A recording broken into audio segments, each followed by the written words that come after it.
اللهم إني أسألك علما نافعا.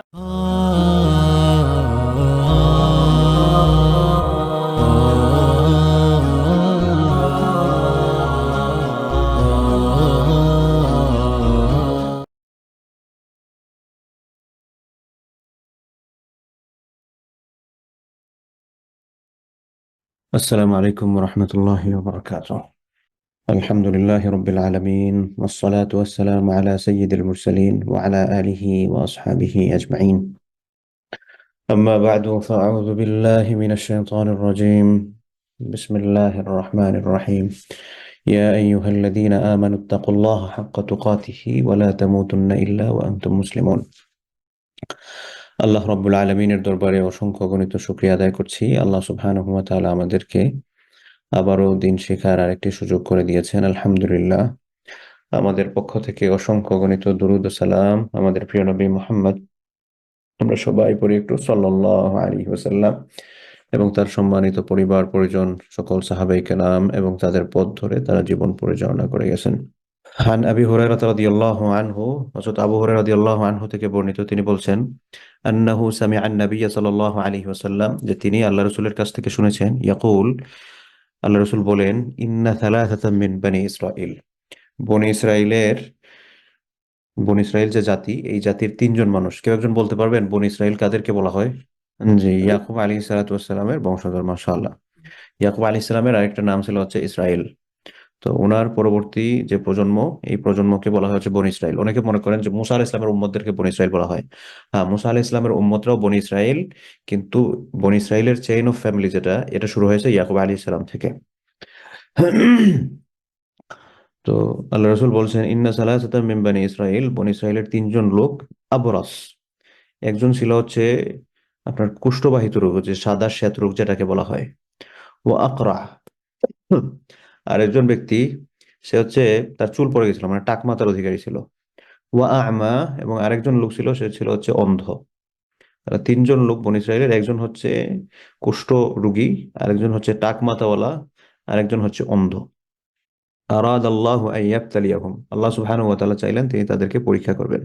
কাদেরকে পরীক্ষা করবেন? তিন প্রকার মানুষ। একজন হচ্ছে কুষ্ঠরোগী, আরেকজন হচ্ছে টাকওয়ালা, আরেকজন হচ্ছে অন্ধ, ব্লাইন্ড।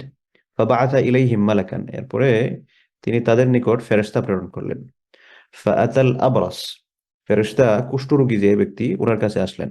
ফাকাল, এসে বললেন, আইয়ু শাইইন আহাব্বু ইলাইকা, তোমার নিকট কোন জিনিসটা সবচেয়ে বেশি প্রিয়? কাল, তখন ওই কুষ্ঠরোগী বললেন, লাউনুন হাসান, আমি সুন্দর একটা রং চাই। লাউনুন শব্দের অর্থ হচ্ছে রং, হাসান মানে হচ্ছে উত্তম, বেস্ট কালার। যে চামড়াবাহিত রোগের কারণে মানুষের চামড়াগুলো নষ্ট হয়ে যায় এবং দেখতে খারাপ দেখায়। তো উনি বললেন, লাউনুন হাসান, আমি হচ্ছে সুন্দর চামড়া অধিকারী হতে চাই, সুন্দর রং চাই, এগুলো আমরা চাই। তো লাউনুন হাসান, সুন্দর রং চাই, ওয়াজিলদুন হাসান, এবং সুন্দর চামড়া চাই। ওয়ায়াযহাবু আন্নি হাযা আল্লাযী কাদ কাদিরানিন নাস, ওয়ায়াযহাবু, এবং চলে যাবে, আন্নি, আমার থেকে, হাদা, এই বিষয়টা। কোন বিষয়? আল্লাযী কাদিরানি আন-নাস, যেটার কারণে মানুষজন আমাকে ঘৃণা করে, মানুষজন আমাকে অপছন্দ করে, এই জিনিসটা আমার থেকে চলে যাবে। ফামাসাহাহু, তারপর ওই যে ফেরেশতা যিনি আসছেন, তিনি ওই ব্যক্তির শরীরের মধ্যে মাসাহ করে দিলেন, স্পর্শ করলেন আর কি। ফাযাহাবা আনহু কাদরুহু, ফাদাহাবা, এবং যখন স্পর্শ করলেন, দাহাবা, চলে গেল, আনহু, তার থেকে, কাদারহু, এই যে তার যে মন্দ দিক যেগুলো ছিল, চামড়াবাহিত রোগের যে সকল সমস্যা, এই সবগুলা সমস্যার সাথে সাথে চলে গেল। ওয়া উআতিয়া লাউনান হাসানান, এরপর তাকে সুন্দর রং দেয়া হলো। কাল, এরপর ফেরেশতা বললেন, ফাআইয়ুল মাল আহাব্বু ইলাইকা, আচ্ছা, তুমি সুন্দর মাল চাইছিলে, আমি তোমাকে সুন্দর মাল দিস, সরি, সুন্দর রং চাইছিলে, সুন্দর চামড়া চাইছিলে, এগুলো তো দিলাম। ফাআইয়ুল মাল, এখন তুমি কোন সম্পদটা পছন্দ করো? আহাব্বু ইলাইকা, কোন সম্পদ তোমার কাছে ভালো লাগে? কাল, তখন তিনি বললেন, আল ইবিল, ওই কুষ্ঠরোগী যে ব্যক্তি ছিল, ভালো হয়েছে, সে বলল যে আমি উটকে সবচেয়ে পছন্দ করি। আও কালা আল বাকার, কোন রাওয়ায়াতে গরুর কথাও এসেছে। ইবিল শব্দের অর্থ হচ্ছে উট, আর বাকার শব্দের অর্থ হচ্ছে গাভী। এমনিতে তার যুক্ত যখন আসে বাকারাতুন তখন গাভী হয়, আর বাকার এমনি আসলে সাধারণত এমনিতে গরু বোঝায় আর কি। শাক্কার রাউই যিনি হাদিস বর্ণনা করতেছেন তিনি একটু কনফিউজ আছেন যে এই উটের কথা বলা হয়েছে নাকি গরুর কথা, কোনটা সে প্রেফার করছিল। ফাউতিয়া নাকাতান, যখন এই ব্যক্তি বলল তখন ওই ব্যক্তিকে নাকাতান একটা উটনি দেয়া হলো। নাকাতান শব্দের অর্থ হচ্ছে ফিমেল ক্যামেল, যেটা ঔসারা, এবং এই উটনিটা 10 মাসের গর্ভবতী ছিল। ফাকাল, এরপর ওই ফেরেশতা উটটা দিয়ে বললেন, বারাকাল্লাহু লাকা ফিহা, আল্লাহ তাআলা এটার মধ্যে তোমার জন্য বরকত দান করুন। হুম। ফাআতাল আকরা, এরপরে কুষ্ঠরোগীর সাথে কাহিনী শেষ। উনি আসলেন হচ্ছে, ওই ফেরেশতা আসলেন হচ্ছে আকরা, আকরা এর কাছে। আকরা শব্দের অর্থ মনে আছে কিনা বলেন তো কেউ একজন? ডাক মতো, মাশাআল্লাহ, ঠিক আছে, এইভাবে ফোকাসটা ধরে রাখবেন সবাই। ফাআতা আল আকরা, তিনি টাকমাতাওয়ালার কাছে আসলেন। ফাকাল, এসে বললেন, আইয়ু শাইইন আহাব্বু ইলাইক, তোমার কাছে কোন জিনিসটা প্রিয়? কালা শা'রুন হাসান, আমার কাছে প্রিয় হচ্ছে সুন্দর চুল। ওয়ায়াদহাবু আন্নি, আর আমার থেকে চলে যাবে, হাদা, এই জিনিসটা, আল্লাযী কাযিরানি আন্নাস, যেটার কারণে মানুষজন আমাকে অপছন্দ করে, ঘৃণা করে, আমার চুল নাই, টাকমাতা।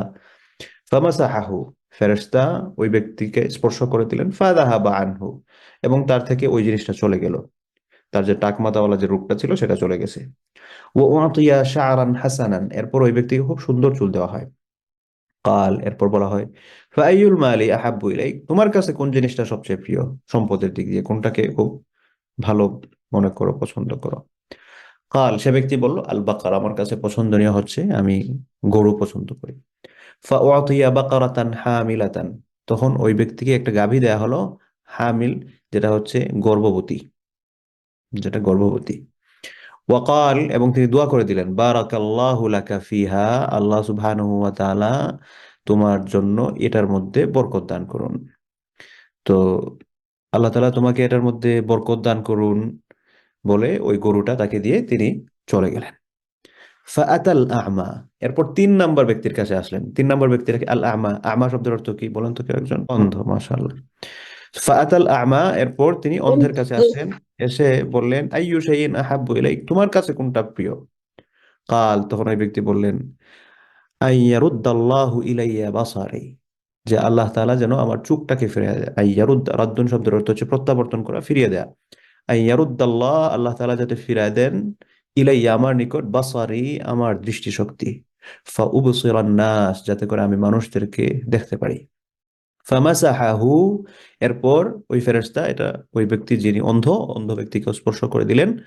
ফারাদ্দা ফারাদ্দাল্লাহু ইলাইহি বাসারাহু, এরপর আল্লাহ সুবহানাহু ওয়া তাআলা ওই ব্যক্তির দৃষ্টিশক্তিটাকে ফিরিয়ে দিলেন।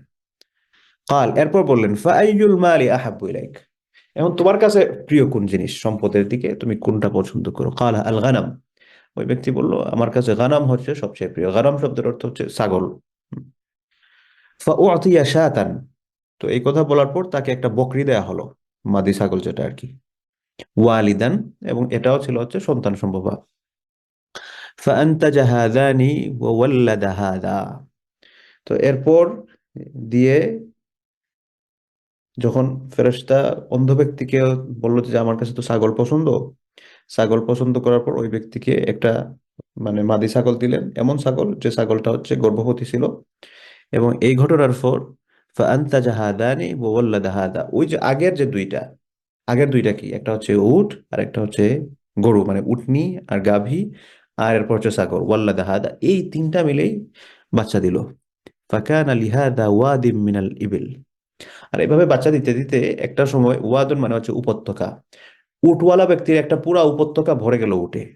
ওয়ালিহাদা ওয়াদিম মিনাল বাকার, আর গরুওয়ালা ব্যক্তি যিনি হচ্ছে টাকমাতাওয়ালা ছিল, তার হচ্ছে পুরা একটা উপত্যকা ভরে গেল গরু দিয়ে। ওয়ালিহাদা ওয়াদিম মিনাল গানাম, আর এইদিকে ওই ছাগলওয়ালা যে ব্যক্তি ছিল, ওই ছাগলওয়ালা ব্যক্তির মানে পুরা আরেকটা উপত্যকা ছাগল দিয়ে ভর্তি হয়ে গেল। সুম্মা ইন্নাহু আতা আল আবরাস, অনেকদিন পর এরকম ভাবে সবাই, মানে অনেকদিন তো চলে গেছে এর মধ্যে, কারণ একদিনে তো আর মনে করেন গরু দিয়ে উপত্যকা ভরবে না, আর একদিনে উট দিয়ে উপত্যকা ভরবে না, একদিনে ছাগল দিয়ে উপত্যকা পড়বে না। অনেকদিন যাওয়ার পর তুম্মা ইন্নাহু আতা আল আবরাস, ওই যে ফেরেশতা তিনি আবার ফিরে আসলেন কার কাছে? আবরাসের কাছে। আবরাস শব্দের অর্থ কি বলেন তো কেউ একজন? হ্যাঁ হ্যাঁ, মনে রাখবেন তিনটা পরিভাষা: আবরাস, আকরা, আমা। আবরাস মানে হচ্ছে কুষ্ঠরোগী, আর আকরা মানে হচ্ছে যার চুল নাই, আর আমা মানে হচ্ছে ব্লাইন্ড, অন্ধ ব্যক্তি। আচ্ছা, তো তিনি এসে আল আবরাস কার কাছে আসলেন? কুষ্ঠরোগীর কাছে। ফি সুরাতিহি ওয়া হাইয়াতিহি, তিনি তার আকৃতি ধরে, ওই যে আগে আসছিলেন, আগে যেভাবে ফেরেশতারা আকৃতি ধরে আসছিলেন ওই আকৃতি ধরেই আবার আসলেন। ফাকালা, তিনি এসে বললেন, রাজুলুন মিসকিন, আমি হচ্ছে একজন গরিব মানুষ। রাজুল মানে হচ্ছে ব্যক্তি, মিসকিন মানে হচ্ছে যার কিছু নাই, ফকির গরিব মানুষ, আমি খুবই দরিদ্র মানুষ। কাদ ইনকাতাআত বি আল জিবাল ফি সাফারি, তিনি এসে বললেন যে আমার তো, আমি সফর করতেছিলাম, আমার সমস্ত পাথেয় শেষ হয়ে গেছে। ইনকাতাআত বি আল জিবাল, জিবাল মানে হচ্ছে পাহাড়, এখানে হচ্ছে রূপক অর্থ, যে আমার পাথেয় শেষ হয়ে গিয়েছে। ফালা বালাগা লি আল ইয়াউম ইল্লা বিল্লাহ সুম্মা বিকা, মানে আমি গন্তব্যে পৌঁছার জন্য আল্লাহ ছাড়া আর কেউ নাই, আর তুমি হচ্ছে ওসিলা। আল্লাহর হুকুম হবে, আল্লাহ একটা ব্যবস্থা করে দিবেন, আর আল্লাহ হয়তো তোমাকে ওসিলা হিসেবে, আমি আল্লাহর ওসিলা হিসেবে তোমাকে দেখতেছি। তো আমি একবারে মিসকিন মানুষ, আমি এখন পথ হারাই ফেলছি, সমস্ত সবকিছু শেষ হয়ে গেছে। আসআলুকা, আমি তোমার কাছে চাচ্ছি, বিল্লাযী আতাকাল লাউনাল হাসান, আসআলুকা, আমি তোমার নিকট চাচ্ছি, বিল্লাযী এই ব্যাপারে, আতাকাল লাউনাল হাসান, যিনি তোমাকে অত্যন্ত সুন্দর রং দিয়েছেন, এই ওসিলাটায় আমি তোমার কাছে চাচ্ছি। ওয়াল জিলদ আল হাসান, তোমাকে উত্তম চামড়া দিয়েছেন। ওয়াল মাল, এবং এই সম্পদগুলা দিয়েছেন, এগুলার ওসিলায় তোমার কাছে চাচ্ছি, বাইরান, তুমি আমাকে একটা উট দিবে। আতাবাল্লাগু বিহি ফি সাফারি, যেটার মাধ্যমে আমি আমার গন্তব্যের মধ্যে, আমি যে জায়গায় যেতে চাই ওই গন্তব্যে গিয়ে আমি পৌঁছতে পারবো। আমি তোমার কাছে এটা ডিমান্ড করতেছি। তো কি ডিমান্ড করছে মনে আছে তো? তিনি আসলেন, এসে বললেন যে যিনি তোমাকে উত্তম রং দিয়েছেন, সুন্দর চামড়া দিয়েছেন, এগুলার ওসিলায় আমি তোমার কাছে একটা উট চাই, যেটা দিয়ে আমি আমার গন্তব্যের মধ্যে গিয়ে পৌঁছবো। ফাকাল, ওই ব্যক্তি বলল, আল হুকুকু কাসীরা, আরে আমার অনেক রেসপন্সিবিলিটি আছে, এই রেসপন্সিবিলিটি পার করতে করতে তোমাকে দেওয়ার মতো আমার আর কিছু নাই। আল হুকুকু কাসীরাতুন, অনেক দায়িত্ব আমার, অনেক দায়িত্ব। এটাকে দেখেন আমাদের অনেক ক্ষেত্রেই হয়। একজন এসে সওয়াল করছেন, তখন একজন মুমিনের গুণাবলী হবে কি, যে আমার যতটুকু ক্ষমতা আছে, হ্যাঁ, হয়তো আমার অন্যদিকেও দায়িত্ব আছে, তাকে আমি বেশি দিতে পারবো না, কিন্তু আমি তাকে যাতে খালি হাতে ফিরে না দিই, একটু না একটু যাতে আমি কন্ট্রিবিউশন করি, যদি আল্লাহ তাআলা আমাকে ক্ষমতাবান করে থাকেন। তো আমরা অনেকের ক্ষেত্রে এটা হয়, আরে আমার এত দায়িত্ব, তোমার দেখার মতো ভাই আমার সময় নাই, এরকম যাতে না হয়। কারণ এরকম হলে কি হয়, এই হাদিসটা শেষে শেষে গিয়ে আমরা বুঝতে পারবো। তো ফাকাল হুকুকু কাসীরা, ওই ব্যক্তি বলল, ভাই আমার অনেক দায়িত্ব, এগুলো দেখার মতো আমার সময় নাই। ফাকাল কাআন্নী আ'রিফুকা, এরপর ওই ফেরেশতা বললেন যে আমার কাছে মনে হচ্ছে, কাআন্নী আ'রিফুকা, মেবি আই নো ইউ, মনে হচ্ছে আমি তোমাকে চিনি, আমি তোমাকে চিনি। আলাম তাকুন আবরাস, তুমি সেই কুষ্ঠরোগী ছিলে না? ইয়াকদুরুকা নাস, যাকে মানুষজন ঘৃণা করতো, অপছন্দ করতো। ফাকিরান, তুমি ফকির ছিলে, দরিদ্র ছিলে। ফাআতাক আল্লাহ, আল্লাহ তোমাকে এগুলা দিছেন। ফাকাল, তখন ওই ব্যক্তি বলল, ইন্নামা ওয়ারিসতু হাযাল মাল কাবিরান আন কাবিরিন, আমি এই সম্পদটা উত্তরাধিকারী সূত্রে পেয়েছি। ইন্নামা, নিশ্চয়, ওয়ারিসতু, ইন্নামা এটাকে হারফ হাসর বলা হয়, কোন জিনিসকে একেবারে নির্ধারিত করা, যে আমি এগুলা ওয়ারাসতি সূত্রে পাইছি। হাদাল মাল, এই সম্পদগুলা, কাবিরান আন কাবির, আমার পূর্ব যে বড়রা বড়রা, মানে আমার বাপ দাদা, আমার যে আমার কি বলে চেইন অফ ফ্যামিলি যেটা, যে এগুলার মাধ্যমে আমি এগুলা ওয়ারাসাতি সূত্রে মূলত এগুলা পাইছি। ফাকাল, তখন ওই ফেরেশতা বললেন, ইন কুনতা কাযিবান, if you are lying, if you are a liar, তুমি যদি মিথ্যাবাদী হয়ে থাকো, মিথ্যা বলে থাকো, ফি দাওয়াক, তোমার দাবিতে, ফাসাইয়ারাকাল্লাহু ইলা মা কুনতা, তাহলে আল্লাহ তাআলা তোমাকে যেন আগের অবস্থায় ফিরায় দেন, আগে যেরকম ছিলে ওইরকম যাতে ফিরায় দেন। একথা বলে তিনি সেখান থেকে চলে আসলেন। ওয়া আতা আল আকরা, এরপর তিনি আসলেন আকরা এর কাছে। আকরা এর অর্থ কি? টাক মাথা। ওয়া আতা আল আকরা, এরপর তিনি টাক মাথাওয়ালা যে ব্যক্তি অসুস্থ ছিল, ওই ব্যক্তি যাকে ভালো করে দিয়েছিলেন ওনার কাছে আসলেন। ফি সূরাতিহি ওয়া হাইয়াতিহি, ওই তার যে আকৃতি, তার আগের যে আকৃতি সুন্দর, ওইভাবেই তিনি আসলেন। ফাকালা লাহু, এসে বললেন, মিসলা মা ক্বালা লিহাযা, আগের ব্যক্তিকে যেরকম বলছেন ওরকম এসে বললেন। মানে আমি আমার মিসকিন হয়ে পড়ছি, আমার সফরে তো বাধাপ্রাপ্ত হয়ে গেছে, আমি সফর করতে পারছি না, এখন তো আমার গন্তব্যে পৌঁছাতে হবে, এখন আল্লাহর সাহায্য ছাড়া আর তুমি হচ্ছে একজন ওসিলা হিসেবে ছাড়া আমি তো আর কিছু দেখতেছি না, তুমি যদি আমাকে কিছু একটা সহযোগিতা করো একটা গরু দিয়া। ওয়ারাদ্দা আলাইহি মিসলা মা রাদ্দা হাদা। কিন্তু এই বেকুব টাকওয়ালা সেই ব্যক্তিও ওই যে কুষ্ঠরোগী যেরকম ওই ব্যক্তিকে ফিরায় দিয়েছেন, সে সেম ওরকম এই ব্যক্তিকেও ফিরায় দিলেন, কোঅপারেট করলেন না। ফাকাল, এরপর ফেরেশতা বললেন, ইন কুনতা কাযিবান ফাসায়্যারাকাল্লাহু ইলা মা কুনতা। ওই আগের মতোই, যে তুমি যদি মিথ্যাবাদী হয়ে থাকো তাহলে আল্লাহ তাআলা যেন তোমাকে আগে যেরকম ছিলে ওরকম যাতে তোমাকে ওইভাবে ফিরায় দেন।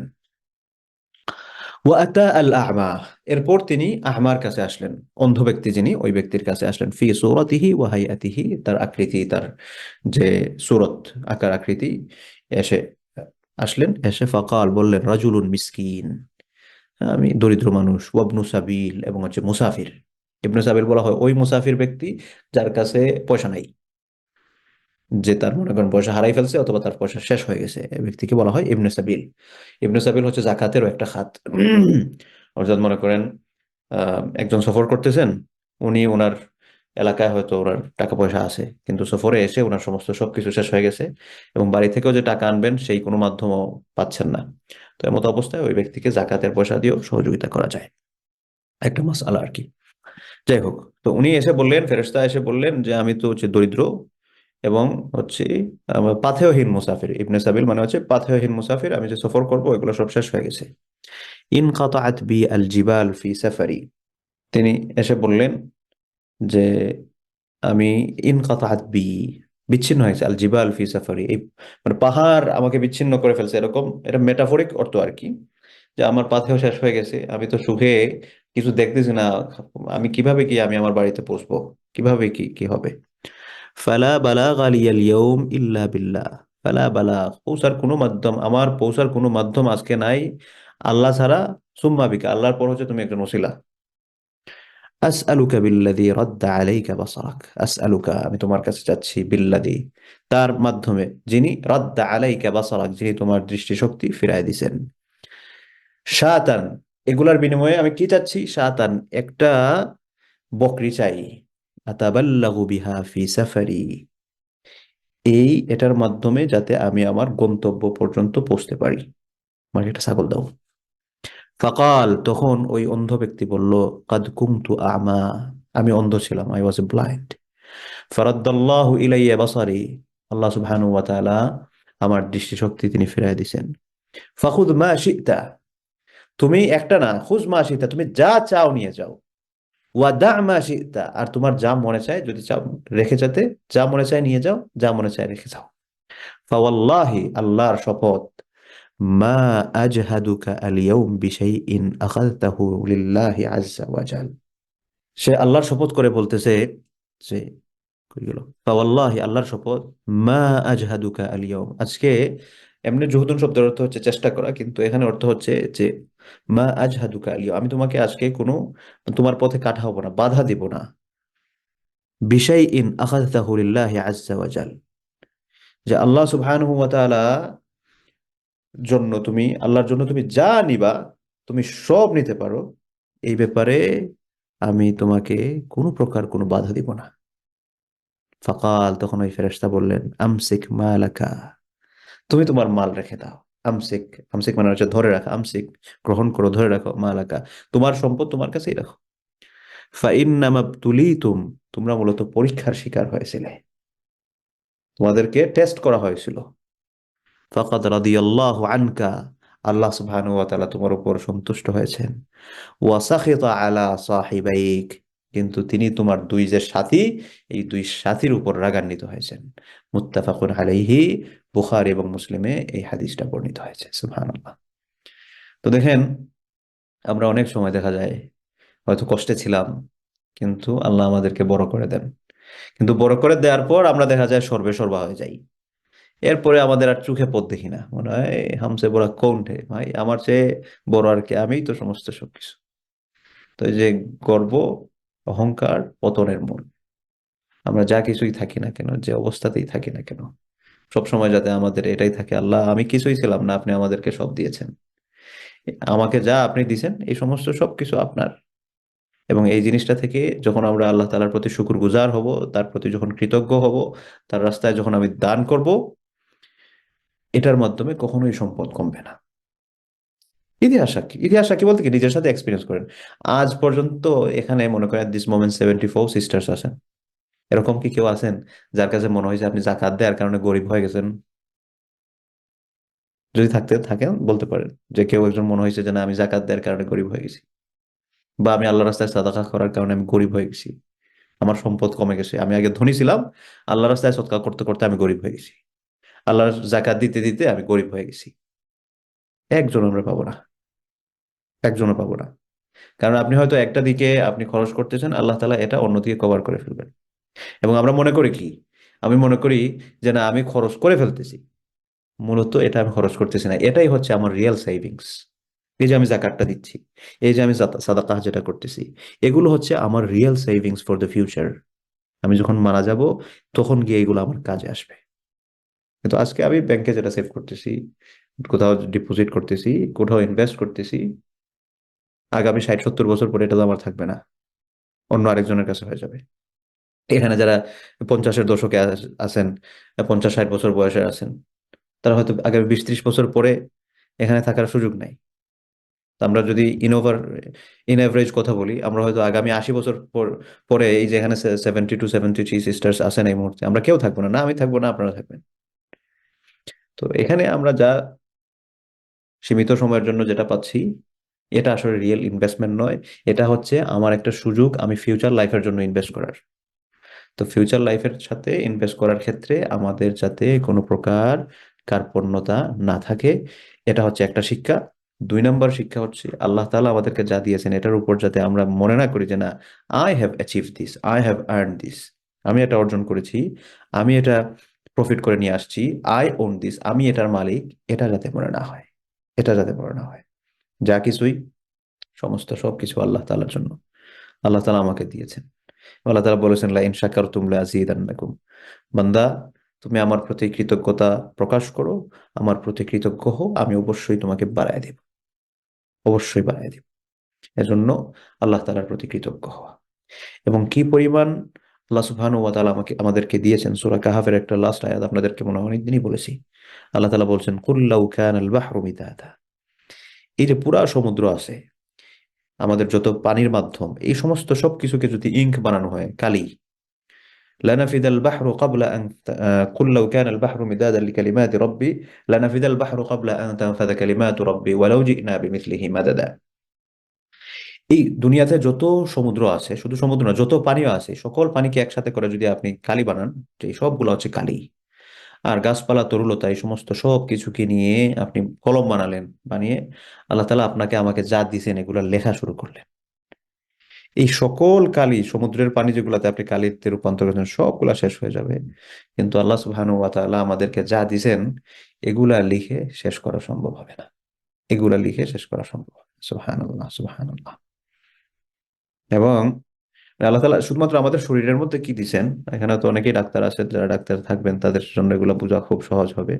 আমাদের শরীরের মধ্যে আল্লাহ তাআলা যে বিভিন্ন ধরনের সেল দিয়ে রাখছেন, এই সেলগুলো কি পরিমাণ সেল দিছেন, যে আমাদের শরীরের মনে করেন 10,000 সেল যদি আমরা বের করে নিয়ে আসি, এই 10,000 সেলের পরিমাণটা কতটুকু জানেন? আমাদের যে সুই আছে, সুই, ওই সুইয়ের মধ্যে সুইয়ের যে আপনার মনে করেন ছিদ্র যেটা থাকে, এটা এটা পরিমাণ। তার মানে এখন আমার পুরা শরীরের মধ্যে কি পরিমাণ সেল আছে, যদি এত ছোট পরিমাণ এই 10,000 সেল ধরতে পারে, তাহলে আমাদের শরীরটা কত লম্বা, এবং প্রত্যেকটা এরকম জায়গায় কি পরিমাণ সেল আল্লাহ সুবহানাহু ওয়া তাআলা দিয়ে রাখছেন, সুবহানাল্লাহ।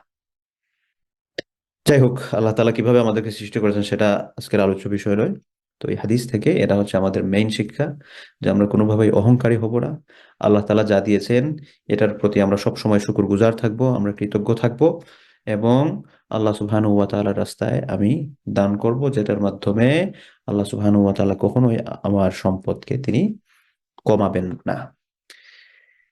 এরপর 66 নম্বর হাদিস আমাদের, ইলা লিমা বাদাল মাউত والعاجز من أتبع نفسه هواها وتمنى على الله رواه الترمذي। এরপরের হাদিস যিনি বর্ণনা করতেছেন ওনার মেইন নাম হচ্ছে শাদ্দাদ ইবনে আউস, এবং উনি যে নামটাতে পরিচিত ছিলেন আবু ইয়ালা।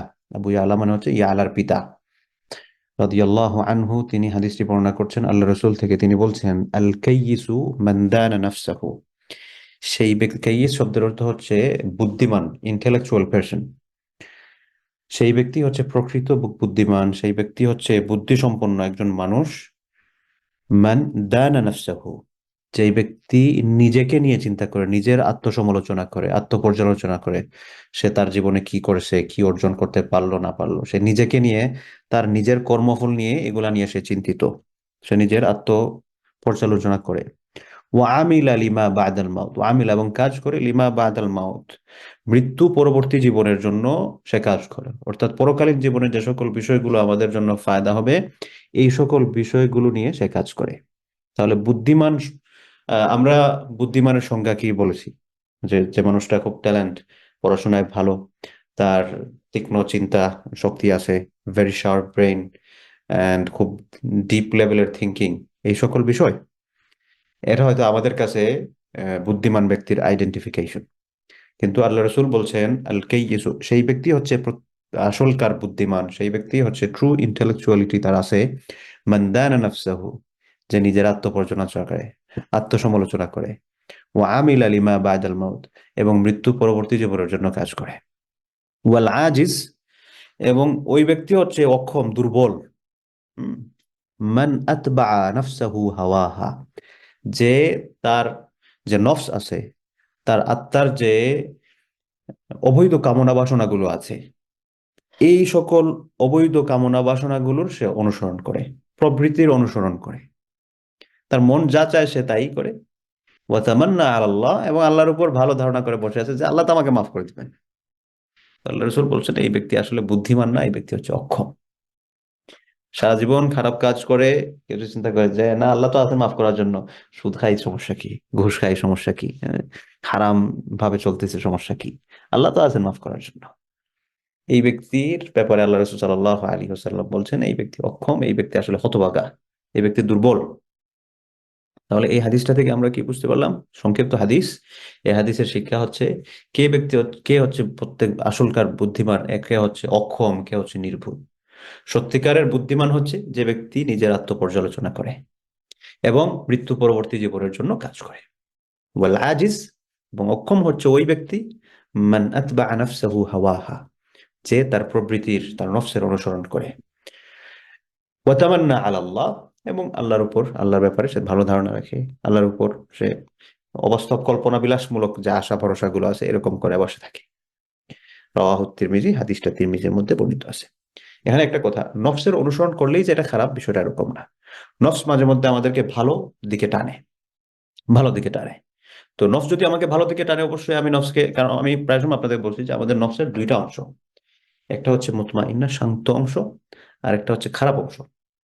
তো এখানে নফসের অনুসরণ বলতে খারাপ অংশের কথা বলা হয়েছে, কিন্তু ভালো অংশ যদি আমাকে ভালো কোনো কাজ করতে বলে তাহলে সেটা ভালো। এবং এই আমাদের নফসের মধ্যে এখানে আরেকটা বিষয়, যে যখনই ভালো কোনো কাজ করার ইচ্ছা যায়, যেমন মাঝে মধ্যে আমাদের একটু মনে হয় যে না আজকে একটু তাহাজ্জুদটা পড়ি, আজকে কোরআন কারীমের 10টা আয়াত একটু পড়ি, তেলাওয়াত করি, বা একটু তাফসীরটাও পড়ি।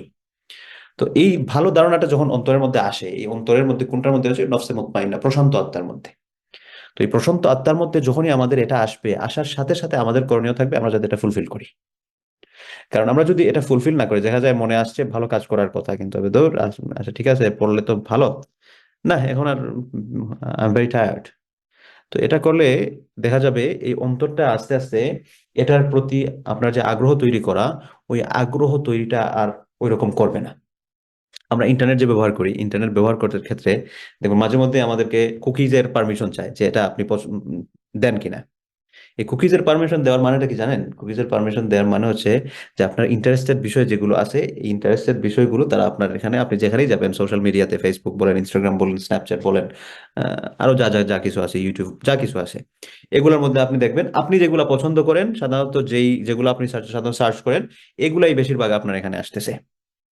তো ঠিক ওরকম ভাবে যে আপনার অন্তরের মধ্যে ভালো জিনিসের উদয় হবে, কিন্তু আপনি যদি এটা না করেন তখন আপনার অন্তর ভাব থাকবে ও এই ব্যক্তি তো এটার মেটেরিয়াল না, তখন আস্তে আস্তে সেটা আশাটা কমায় দিবে। মেহমানের মতো আর কি মনে করেন, যে মেহমান আসছে, আপনি মেহমান যখন আসবে তখন কদর করবেন। কিন্তু মেহমানের যদি কদর না করেন, তখন মেহমান বলবে, দা এই বেচারা আসলে সুবিধার মানুষ না, এখানে যাওয়া যায় না। তো এই জন্য অন্তরের মধ্যে যখনই ভালো কোনো কিছু করার উদ্রেক হবে যে না আমি ভালো কাজটা করি, উদ্রেক হওয়ার সাথে সাথেই আমাদেরকে এটা যাতে করে ফেলতে হবে ইনশাআল্লাহ। আচ্ছা, এরপরে এখানে দান নফসাহু বলতে কি বলা যায়, হাসাবাহা, নিজের আত্মপর্যালোচনা, নিজের হিসাব নিকাশ করে আর কি।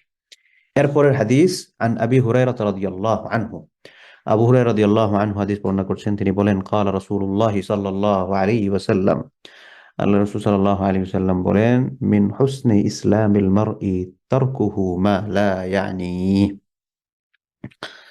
আল্লাহ রাসূল বলছেন যে মিন হুসনি ইসলামিল মারই, ব্যক্তির যে ইসলাম, এই ইসলামের যে সৌন্দর্য, আমরা প্রত্যেকে যে ইসলাম পালন করছি, এই ব্যক্তির ইসলামের সৌন্দর্য হচ্ছে তারকুহু মা লা ইয়ানি, সেই ব্যক্তি অনর্থক জিনিসগুলো বর্জন করবে। তারকুহু, সে ছেড়ে দিবে, মা লা ইয়ানি, যেটার কোনো প্রয়োজন নাই, অনর্থক। সেটা অনর্থক কথা হোক, সেটা অনর্থক কাজ হোক, সেটা অনর্থক যে কোনো কিছু। সহজ কথা হচ্ছে, মুমিনের সিফাত হচ্ছে সেই ব্যক্তি অনর্থক বিষয়াদি থেকে নিজেকে বিরত রাখবে। সূরা মুমিনুনের একটা আয়াতের মধ্যে আল্লাহ সুবহানাহু ওয়া তাআলা বলেছেন, ওয়াল্লাযীনা হুম আনিল লাগবি মুআরিদুন। এই লাগও শব্দের অর্থ হচ্ছে, একটা তো হচ্ছে মনে করেন বেহুদা কথাবার্তা, আর একটা হচ্ছে অনর্থক বিষয়াদি। এটার মধ্যে বেহুদা মানে কি, অনর্থক। ওয়াল্লাযীনা হুম আনিল লাগবি মুআরিদুন, এই অনর্থক বেহুদা জিনিস থেকে এরা মুখ ফিরায়। তো একজন মুমিন, আমরা প্রত্যেকেই দেখা যায়, আমাদের তো প্রত্যেকেই মানুষ হিসেবে মানবীয় দুর্বলতা আছে, দুর্বলতার অংশ হিসেবে আমাদের অনেকেরই দেখা যায় অনর্থক অনেক বিষয় আমরা করে ফেলি। কিন্তু এ ব্যাপারটাতে আমরা যাতে কনসার্ন থাকি, যে আমরা অহেতুক আন্দাজি অন্য কোনো জিনিসের মধ্যে যেটা কোনো ইফেক্টিভনেস নাই। আপনি প্রোডাক্টিভিটির জন্য এমন কিছু করেন যেটার ইফেক্টিভনেস আছে, যেটা থেকে সোসাইটি লাভবান হবে, যেটা থেকে কমিউনিটি লাভবান হবে, দিন ইসলাম লাভবান হবে, এরকম কিছু করি। কিন্তু যেটার আন্দাজি কোনো কোনো এটার কোনো ফায়দা নাই, জাস্ট অ্যাজ ইউজুয়াল আপনি আপনার এন্টারটেনমেন্টের জন্য করতেছেন, অথবা আপনি এমনিতেই করতেছেন, যেটা হুদাই বেহুদা যেটাকে বলা হয়। তো এই বেহুদা জিনিসগুলো করা, এটা ইসলামের সৌন্দর্যতা নয়, এবং এটা মুমিনের সিফাত নয়।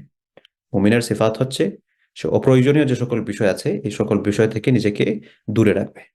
তো আল্লাহ রসুল বলছেন, মিন হুসনি ইসলামিল মারই, ব্যক্তির ইসলামের উত্তম দিক, সৌন্দর্যতা হচ্ছে তার কুহু মা লা ইয়ানি, সেই ব্যক্তি অনর্থক যে সকল বিষয় আদি আছে, অনর্থক সমস্ত সবকিছু সে বর্জন করবে, আননেসারি থিং থেকে সে নিজেকে দূরে রাখবে। এরপরের হাদিস, আন উমর রাদিয়াল্লাহু আনহু, উমর রাদিয়াল্লাহু আনহু থেকে বর্ণিত হাদিস, তিনি বলছেন, আল্লাহ রাসূল থেকে বর্ণিত, قال لا يسأل الرجل فيما ضرب امرأته، لا يسأل الرجل, কোন ব্যক্তি তার স্ত্রীকে শাসন করেছে, এখন কেন শাসন করেছে এটা যাতে কেউ জিজ্ঞেস না করে। লা ইউসআলু, জিজ্ঞেস করা হবে না, আর রাজুলু ফিমা দরাবা ইমরাআতা, যে ব্যক্তি সে তার ওয়াইফকে কেন শাসন করছে এটা সম্পর্কে জিজ্ঞেস করা হবে না। এটার মানে কি? এটার মানে হচ্ছে যে এটার মাধ্যমে প্রাইভেসি লঙ্ঘন হয়। হাজবেন্ড এন্ড ওয়াইফের মধ্যে কিছু একটা হয়েছে, নখযোগ কিছু একটা হয়েছে, মনোমালিন্য কিছু একটা হয়েছে, বা কোনো কিছু হয় নাই, তাদের একটা প্রাইভেসি আছে, এই প্রাইভেসিতে যাতে অন্য কেউ ইন্টারফেয়ার না করে। তো এই হাদিসটা থেকে এটাই হচ্ছে আমাদের শিক্ষা। আল্লাহ রসুল সাল্লাল্লাহু আলাইহি ওয়াসাল্লাম আমাদেরকে বলছেন যে হাজবেন্ড এন্ড ওয়াইফের মাঝখানের যে প্রাইভেসি, এটা একজন আরেকজনের জন্য, এটা পাবলিক কোনো বিষয় নয়। এখানে যে মনে করেন ওই যে কি বলে এটাকে, couple vlog, couple video very popular social মিডিয়াগুলোতে, মিলিয়ন মিলিয়ন ভিউ হয়, মিলিয়ন মিলিয়ন ফলোয়ার হয়। এরা প্রত্যেকেই নিজেদের জন্য ভবিষ্যতের এক একটা জাহান্নাম বানায় রাখতেছেন। হয়তো কয়েকটা ডলার কামাইতেছেন, দ্যাটস ইট, কিন্তু ভবিষ্যতের জন্য এক একটা জাহান্নাম বানায় রাখতেছেন। আল্লাহ রসুল ওই সকল ব্যক্তিদের দিকে তাকাবেন না যারা হচ্ছে, যাদের অধীনস্থ মহিলা যারা আছেন তাদেরকে সে পর্দার কথা বলে না, পর্দার নসিহত করে না, বা তার ক্ষমতা থাকলে পর্দা করতে তাদেরকে ফোর্স করে না। এদেরকে দায়ুস বলা হয়। দায়ুস মানে হচ্ছে গায়রতহীন মানুষ, এদের কোনো আত্মমর্যাদা বোধ নাই। যে বাবার মেয়ে পর্দা করে না, ওই বাবা আত্মমর্যাদাহীন, আমি বলি না, আল্লাহ রসুল বলে গেছেন। যে স্বামীর স্ত্রী পর্দা করে না, ওই স্বামী আত্মমর্যাদাহীন। যে ছেলের মা, যে ছেলের বোন পর্দা করে না, অথচ সে নসিহত করার ক্ষমতা রাখে, সে কিন্তু করে না, সে একটা আত্মমর্যাদাহীন ছেলে। তো এই জন্য প্রত্যেক আমাদের বোনেরা, আমাদের নিজেদের যারা আছেন, নিজেদের আত্মীয় স্বজন সবাইকে ভালোবাসেন, পছন্দ করেন। তো এখানকার আলহামদুলিল্লাহ আশা করি সবাই এই বিষয়গুলো খেয়াল রাখেন, কিন্তু আপনাদের সার্কেলে যারা আছেন তাদেরকে এই বিষয়গুলো বলতে পারেন টেকনিক্যালি এবং প্রজ্ঞার মাধ্যমে, উত্তম উপদেশের মাধ্যমে, সুন্দর ভাষায়, যে তুমি যদি তোমার সার্কেলের পুরুষদেরকে সত্যিকার অর্থে আত্মমর্যাদাবান দেখতে চাও তাহলে তুমি বেপরদা হয়ে চলো না। কারণ তুমি যদি বেপরদা হয়ে চলো, সোসাইটিতে তোমার যতই ক্লাস থাকুক না কেন, আল্লাহর দৃষ্টিতে, রাসূলের দৃষ্টিতে তুমি তো বেপরদাগামী আসোই। তোমার আশেপাশের যে সকল পুরুষরা আছেন এরা হচ্ছেন আত্মমর্যাদাহীন, গায়রতহীন। এদের দিকে আল্লাহ সুবহানাহু ওয়া তাআলা তাকাবেন না, এদেরকে পবিত্র করবেন না। তো যাই হোক, প্রাইভেসির কথা থেকে আসছিলাম, যে প্রাইভেসিটা হচ্ছে আমাদের জন্য খুব জরুরি বিষয়। কিন্তু এই যে কাপল ভিডিও, একজন আরেকজনের খুনসুটির মুহূর্তগুলো ভিডিও করে করে ফেসবুকে, ইউটিউবে, ইনস্টাগ্রামে, স্ন্যাপচ্যাটে এগুলোতে পোস্ট করা, তো এগুলোর মাধ্যমে নিজেদের প্রাইভেসি লঙ্ঘন হয়। এবং প্রাইভেসি লঙ্ঘন হওয়ার মাধ্যমে একে তো হারাম কাজ করা হচ্ছে, এবং এগুলা এ কাইন্ড অফ, উদাহরণটা হয়তো খুব খারাপ শোনাবে, না এটা না বলি। তো মনে করেন একজন, সে তার ওয়াইফকে তার সাথে দেখিয়ে দেখিয়ে এই যে ভিডিওগুলো বানাচ্ছে, এখানে আসলে প্রমোটটা কি করতেছে, কাকে দেখাচ্ছে? স্ত্রীর শরীরকে দেখাচ্ছে। তো সেই সকল গায়রতহীন পুরুষ, ব্যাকবোনহীন পুরুষ যাদের কোনো কিছু করার ক্ষমতা নাই, এদের জন্য বিয়ে করা হারাম ছিল। কোথায় কথাটা নিয়ে আসে যে আমরা মানে বিয়েটা জীবনের খুব গুরুত্বপূর্ণ অংশ, এটা অবশ্যই ঠিক আছে, কিন্তু বিয়ের হুকুম কি? বিয়ে কারোর জন্য ফরজ, কারোর জন্য ওয়াজিব, কারোর জন্য সুন্নাহ, কারোর জন্য অপছন্দনীয় বিষয়, কারোর জন্য হারাম। কোন ব্যক্তির জন্য বিয়ে করা হারাম? যেই ব্যক্তি তার স্ত্রীর মোহর দিতে পারে না, যেই ব্যক্তি তার স্ত্রীর ভরণ পোষণ যথাযথভাবে দিতে পারে না ওই ব্যক্তির জন্য, এবং যে ব্যক্তি ফিজিক্যালি মেন্টালি তার ওয়াইফকে ভালো রাখতে পারে না ওই ব্যক্তির জন্য বিয়ে করা হারাম। তো এটা এক বিয়ে বলেন, একাধিক বিয়ে, অনেকে বলেন যে একাধিক বিয়ে আর এক বিয়ে, সবগুলা, এর সবগুলোর ক্ষেত্রেই। তো ব্যক্তি যদি তার এরকম ব্যাকবোনহীন থাকে যে না, তার ওয়াইফের শরীর দেখিয়ে এই ভিডিও বানিয়ে সেখান থেকে তার ডলার ইনকাম করা লাগবে, তাহলে ওই ব্যক্তির তো বিয়ে করা উচিত ছিল না। সে আগে নিজেকে ওরকম সক্ষম করে তুলতো, তারপর না হয় বিয়ে করতো। তো এই প্রাইভেট মুহূর্তগুলো একে তো লঙ্ঘন করতেছে, নাম্বার দুই হচ্ছে মানুষ যারা দেখতেছে তারাও তো গুনাহগার হচ্ছে, এবং সে যেহেতু গুনাহের উপলক্ষটা তৈরি করে দিয়েছে, সেও এগুলার একটা ভাগ পাচ্ছে, এবং সে নিজে দায়ীও হচ্ছে। পর্দা নিজে না করার কারণে, এগুলার কারণে তো গুনাহগার হচ্ছেই।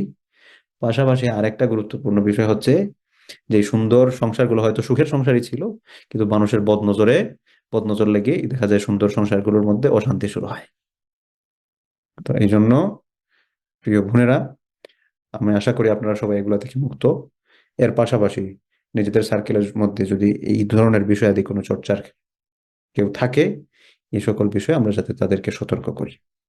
তো এই হাদিসটা হচ্ছে, আল্লাহ রাসূল বলেন, লা ইউসআলু রাজুলু ফীমা দারাবা ইমরাআতাহ, ব্যক্তি তার ওয়াইফকে কেন শাসন করছে এই ব্যাপারে যাতে কেউ জিজ্ঞেস না করে। কেন জিজ্ঞেস না করে? তাহলে এটার মাধ্যমে তাদের প্রাইভেসি লঙ্ঘন হয়। এটা যাতে না হয়, প্রত্যেকের একটা স্পেস থাকে। হাজব্যান্ড অ্যান্ড ওয়াইফ তারা প্রাপ্তবয়স্ক দুজনই, তারা বুঝেন আমাদের এগুলোর মধ্যে ইন্টারফেয়ার করার দরকার নেই, আমরা এটার মধ্যে করতে যাব না। তারা তাদের গুলা মিটমাট করবে। হ্যাঁ, এরকম যদি কখনো মনে হয় যে না, তারা মিটমাট করতে পারবেন না, এমন একটা অবস্থায় চলে গেছে, তখন ফ্যামিলির যারা গার্ডিয়ান আছেন, মুরব্বী আছেন, তারা এটাকে বসে সুন্দরভাবে কিভাবে মিটমাট করা যায় সেটা করা যেতে পারে। কিন্তু পান থেকে চুন খসলেই যাতে আমরা সেখানে গিয়ে হাজির না হয়, যে কি হয়েছে দেখে তো। প্রত্যেকের একটা স্পেস আছে, তারাও বড় হচ্ছে, তাদেরকে তাদের মতো করে দুনিয়াটা বোঝার সুযোগ দিতে হবে। তো আমরা অনেকেই এটাতে দেখা যায় অতিরিক্ত, হ্যাঁ আমরা যেটা করি এটা ভালোবাসা থেকেই করি, যে না তাদের মধ্যে একটা সমস্যা হচ্ছে, মিটমাট করে দিই। আগে তাদেরকে ট্রাই করতে দেন, তারা যদি না পারেন তাহলে ঠিক আছে। প্রথমেই একটা ছোট্ট একটা রোগ হয়েছে, কারণ এ ব্যাপারে যত উঁচু পর্যায়ের যত স্পেশালিস্ট ডাক্তার আছেন সেখানকার যাওয়ার আগে আগে পার্সোনাল জেনারেল ফিজিশিয়ান আছেন, সেখানে যাওয়া, এটাই তো মেডিকেল সায়েন্সের রুলস অ্যান্ড রেগুলেশন। সো এটা যদি হয়ে থাকে, ঠিক এটা রিলেশনশিপের ক্ষেত্রেও। যাই হোক, তো আমরা বাবুন ফিল মুরাকাবা, আল্লাহ তাআলার ধ্যানে আমরা কিভাবে নিজেদেরকে সম্পৃক্ত করব, এই সকল সংক্রান্ত বিষয়ে আমরা কিছু কিছু হাদিস আমরা এখানে আলোচনা করলাম। এরপর নতুন আরেকটা অধ্যায় শুরু হচ্ছে, বাবুন ফিত তাকওয়া। আরেকটা নতুন পরিচ্ছেদ, এটা হচ্ছে তাকওয়ার বিষয়। তাকওয়া শব্দের অর্থ কি? তাকওয়া শব্দের অর্থ হচ্ছে আল্লাহ ভীরুতা। তো এই আল্লাহ ভীরুতা সম্পর্কে আমরা কিছু বিষয়ে আলোচনা করব। আজকে আমরা আয়াতগুলো আলোচনা করে শেষ করে দিব, নেক্সট ক্লাসে হাদিস নিয়ে আলোচনা করবো ইনশাআল্লাহ। قال الله تعالى, আল্লাহ সুবহানাহু ওয়া তাআলা বলেন, ইয়া আইয়ুহাল্লাযীনা আমানুত্তাকুল্লাহ, হে ঈমানদারগণ তোমরা আল্লাহকে ভয় করো, হাক্কা তুকাতিহ, ভয় করার মতো। তোমরা যথাযথভাবে আল্লাহ সুবহানাহু ওয়া তাআলার ভয় করো। এখন আল্লাহ তাআলার ভয় যথাযথভাবে ভয় করার মতো ভয় করা, এটা তার উদ্দেশ্য কি? এরপরের আয়াতে এটা বলছেন, ফাত্তাকুল্লাহা মাস্তাতা'তু, তোমার যতটুকু ক্ষমতা আছে সেই ক্ষমতা দিয়ে তুমি আল্লাহ তাআলাকে ভয় করো, যেভাবে পারো তুমি আল্লাহকে ভয় করো। বলে কিভাবে আল্লাহকে ভয় করব? যে আল্লাহ, নামাজ পড়ে আল্লাহকে ভয় করো, রোজা রেখে আল্লাহকে ভয় করো, হজ করে আল্লাহকে ভয় করো, যাকাত দিয়ে আল্লাহকে ভয় করো, দান সাদাকা করে আল্লাহকে ভয় করো, পর্দা করে আল্লাহকে ভয় করো, হালাল বিষয়গুলো মেনটেন করে আল্লাহকে ভয় করো, হারাম বিষয়গুলো থেকে নিজেকে বাঁচিয়ে আল্লাহকে ভয় করো। অর্থাৎ যার যে ক্ষমতা আছে এই ক্ষমতা অনুযায়ী আমরা প্রত্যেকে আল্লাহ সুবহানাহু ওয়া তাআলাকে ভয় করা, আল্লাহ তাআলাকে ভয় করা। এবং ভয়ের ব্যাখ্যা আমি গত সপ্তাহে মনে হয় আপনাকে বলেছিলাম যে ভয় হচ্ছে একটা আমার শাস্তির ভয়, আর আরেকটা হচ্ছে হারিয়ে যাওয়ার ভয়। হুম একটা হচ্ছে শাস্তির ভয়, আর একটা হচ্ছে হারিয়ে যাওয়ার ভয়, আর একটা হচ্ছে না পাওয়ার ভয়। শাস্তির ভয় যে আমি যদি এটা যদি না করি তাহলে তো উনি আমাকে মারবেন, আমাকে শাস্তি দিবেন, এটা হচ্ছে একটা। আর আরেকটা হচ্ছে না পাওয়ার ভয়, যে আল্লাহর সাথে আমার কানেকশন নষ্ট হয়ে যাবে, আল্লাহ তাআলা আমাকে পছন্দ করবেন না, আল্লাহ তাআলা আমাকে তাকে ভালোবাসার সুযোগ দিবেন না, তিনি আমাকে ভালোবাসবেন না, হারিয়ে যাওয়ার ভয়। আর আরেকটা হচ্ছে না পাওয়ার ভয়, অর্থাৎ আল্লাহ তাআলার কথা যদি আমি না শুনি তাহলে আল্লাহ তাআলা আমার লাইফকে কমপ্লিকেটেড করে দিবেন। তো এই তিনটা বিষয়কে মাথায় রেখে আমাকে আল্লাহ তাআলাকে ভয় করতে হবে। শাস্তির ভয়, আল্লাহ তাআলার মহব্বত চাইতে হবে, তাকে ভালোবাসতে হবে, এটা মনে করতে হবে যে আমি যদি এটা না করি তাহলে তো আল্লাহ তাআলা আমাকে ভালোবাসবেন না, আল্লাহ তাআলার কাছের আমি হতে পারবো না। আর আল্লাহ তাআলার কাছের যদি আমি না হই তাহলে আমার পরিণতি কি হবে? তো বিষয়গুলো আমি গত সপ্তাহে আপনাদেরকে বলেছিলাম, আশা করি মনে আছে ইনশাআল্লাহ। এরপরে আল্লাহ সুবহানাহু ওয়া তাআলা বলছেন, ইয়া আইয়ুহাল্লাযীনা আমানুত্তাকুল্লাহ ওয়া কুলু কাওলান সাদীদা। ইয়া আইয়ুহাল্লাযীনা আমানু, হে ঈমানদারগণ, ইত্তাকুল্লাহ, তোমরা আল্লাহ তাআলাকে ভয় করো, ওয়া কুলু কাওলান সাদীদা, এবং কাউলে সাদীদ বলো। কাউলে সাদীদ মানে কি? সঠিক কথা। যে হে ঈমানদারগণ, ইয়া আইয়ুহাল্লাযীনা আমানু, হে ঈমানদারগণ, ইত্তাকুল্লাহ, তোমরা আল্লাহকে ভয় করো, ওয়া কুলু কাওলান সাদীদা, এবং সঠিক কথা বলো। তো এখানে আল্লাহ তাআলাকে ভয় করার একটা রূপরেখা দিয়েছেন। অনেকগুলো তাকওয়ার ব্যাপারে অনেক কথা আছে, কিন্তু এই আয়াতের মধ্যে আল্লাহ তাআলাকে ভয় করার মানে কি? যে আল্লাহ তাআলাকে ভয় করে মিথ্যা বলা যাবে না, আল্লাহ তাআলাকে ভয় করে সঠিক কথা বলতে হবে। সঠিক কথা বলা একটা হচ্ছে মিথ্যা না বলা, আর একটা হচ্ছে যখন যেটা বলা প্রয়োজন তখন সেটা বলা, নিজের মধ্যে গোপন করে না রাখা। আল্লাহ তাআলা বলছেন, ইয়া আইয়ুহাল্লাযীনা আমানুত্তাকুল্লাহ, হে ঈমানদারগণ, তোমরা আল্লাহকে ভয় করো, ওয়া কুলু কাওলান সাদীদা, এবং তুমি সঠিক কথা বলো। এটা হচ্ছে কথা বলার একটা আদব। কথা বলার অনেকগুলো আদব আছে, এর মধ্যে একটা হচ্ছে কাউলান কারীমা, সম্মানজনক কথা বলতে হবে, কাউলান সাদীদা, এবং এটার মাধ্যমে আমি বলে সাফ সুতরা, স্ট্রেইট ফরওয়ার্ড, এন তেন ঘুরাই পেঁচাই এগুলা না, আমি টু দা পয়েন্ট কথা বলবো। এবং কৌলু লিন্নাসি হুসনা, মানুষদেরকে আমি উত্তম কথা বলবো, আন্দাজি ও হেতুক কথা এগুলো আমি বলবো না, এগুলো মুমিনের সিফাত না। এই সকল বিষয় থেকে নিজেকে বাঁচায় রাখতে হবে। কারণ এই যে প্রত্যেকটা শব্দ, এই প্রত্যেকটা শব্দ কিন্তু আল্লাহ তাআলা লিখে রাখেন। আল্লাহ তাআলা বলছেন, মা লিহাযাল সরি, মা ইয়ালফিযু মিন কাওলিন ইল্লা লাদাইহি রাকীবুন আতীদ। আল্লাহ তাআলা বলছেন, মা ইয়ালফিযু মিন কাওলিন ইল্লা লাদাইহি রাকীবুন আতীদ। কথার মধ্য থেকে প্রত্যেকটা শব্দ যে বের হয়, এই প্রত্যেকটা শব্দ ফেরেশতারা লিখে রাখেন। হয় ডানের ফেরেশতা লেখেন, না হয় বামের ফেরেশতা লেখেন। এই যে আমি কথা বলতেছি, আমি নামাজের ব্রেকে গিয়েছিলাম, আপনারা কথা বলেছেন, এই প্রত্যেকটা শব্দ ফেরেশতারা লিখে রাখছেন। হয় ডান কাদের ফেরেশতা লিখে রাখছেন, না হয় বাম কাদের ফেরেশতা লিখে রাখছেন। কারণ বাম কাদের ফেরেশতা যদি লিখেন এবং উনি যদি আমাদের কাজে ব্যস্ত হয়ে পড়েন, তাহলে কাম সারছে, বরবাদ। এজন্য আমাদের সবসময় ট্রাই থাকতে হবে যে আমি আমার বাম কাদের ফেরেশতাদেরকে বিজয় করবো, তাকে আমি রেস্টে রাখবো, যে তোমার আপনার কোনো কাজ নাই, আপনি বসে থাকেন। আমি যত চেষ্টা করবো আমি যাতে আমার ডান কাদের ফেরেশতাকে বেশি বিজি করতে পারি। আমি যদি আমার ডান কাদের ফেরেশতাকে বেশি বিজি করতে পারি তাহলে আমার পরবর্তী জীবন আমার জন্য কামিয়াব হবে। এবং যদি দেখা যায় যে না, আমি আমার ডান কাদের ফেরেশতা বিজি না, বাম কাদের ফেরেশতা busy, that means my future life is going to be in trouble. ভবিষ্যৎ জীবন, এই জীবনটা আমার জন্য শান্তির থাকতেছে না। তো আল্লাহ তাআলা বলছেন, মা ইয়ালফিযু মিন কাওলিন ইল্লা লাদাইহি রাকীবুন আতীদ। আমরা কথা বলার ক্ষেত্রে আমরা যা বলতেছি প্রত্যেকটা শব্দ কিন্তু লিখে রাখা হচ্ছে, কোরআন কারীমের আয়াত। এবং কিয়ামতের ময়দানে, বিচার দিবসে, যখন আমাদের আমলনামাগুলো পেশ করা হবে, পেশ করে বলা হবে, ইকরা কিতাবাক, বান্দা তুমি তোমার আমলনামাটা পড়ো, কাফা বিনাফসিকাল ইয়াউমা আলাইকা হাসিবা, আজকে তোমার হিসাব নেওয়ার জন্য তুমি যথেষ্ট। এর মানে কি? আপনি আমার স্টুডেন্ট, আপনার রিপোর্ট কার্ড আমি আপনারে দিলাম, দিয়ে বললাম, ঠিক আছে বলো, বলো তোমার সাথে কি করা উচিত, তুমি কি অর্জন করছো, এই নাও দেখো, কি পড়ছো গত সেমিস্টারে। আপনি নিজেই আপনার রিপোর্ট কার্ড দেখে বলতে পারবেন what you have done. Same ওরকম আর কি।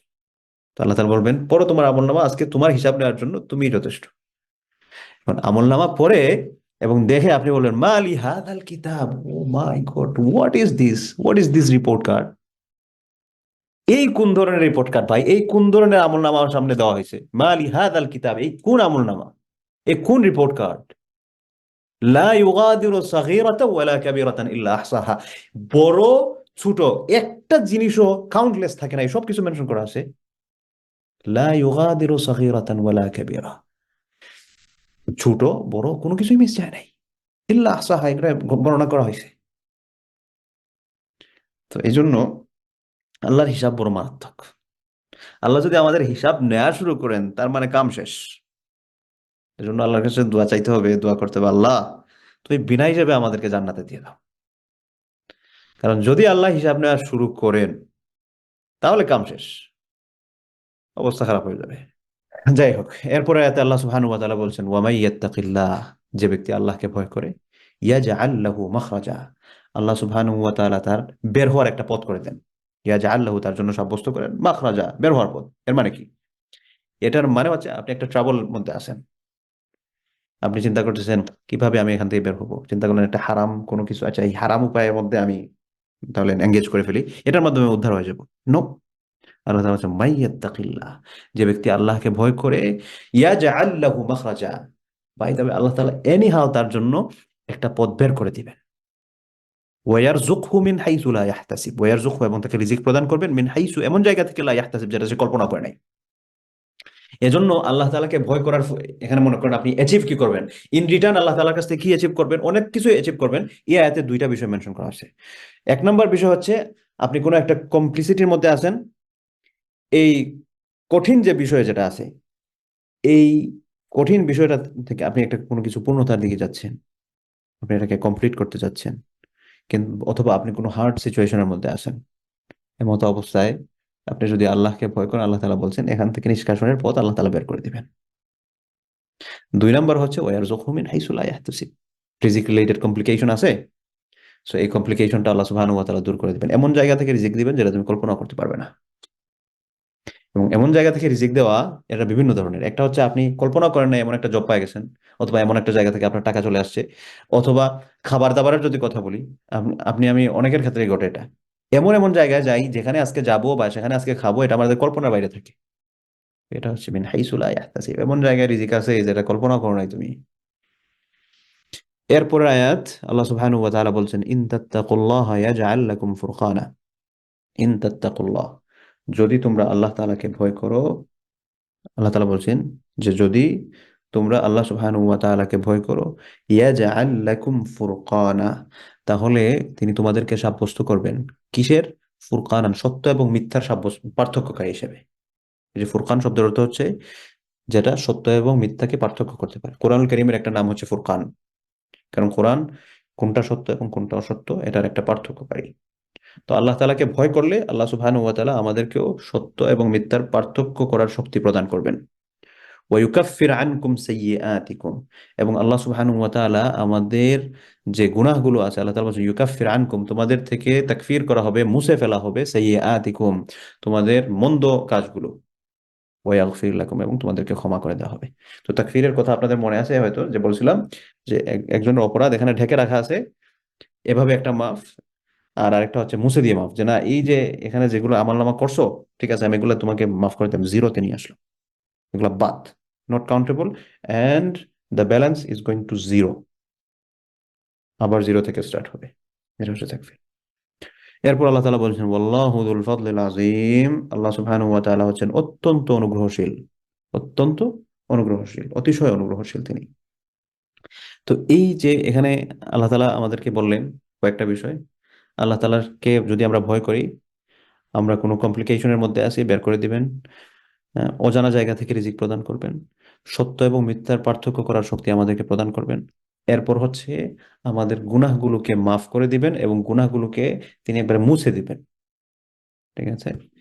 এবং আল্লাহ সুবহানাহু ওয়া তাআলা বলছেন আল্লাহু যুল ফাদলিল আযীম, আল্লাহ সুবহানাহু ওয়া তাআলা হচ্ছেন অত্যন্ত অতিশয় অনুগ্রহশীল, তিনি অত্যন্ত দয়ালু। তো এই হচ্ছে তাকওয়া সংক্রান্ত কিছু আয়াত। আমরা এরপরে যে সকল হাদিসগুলো আছে এই সকল হাদিসগুলো নিয়েও আমরা ইনশাআল্লাহ কথা বলবো। আজকে তো অনেক সময় 1 ঘন্টার মতো হয়ে গেছে।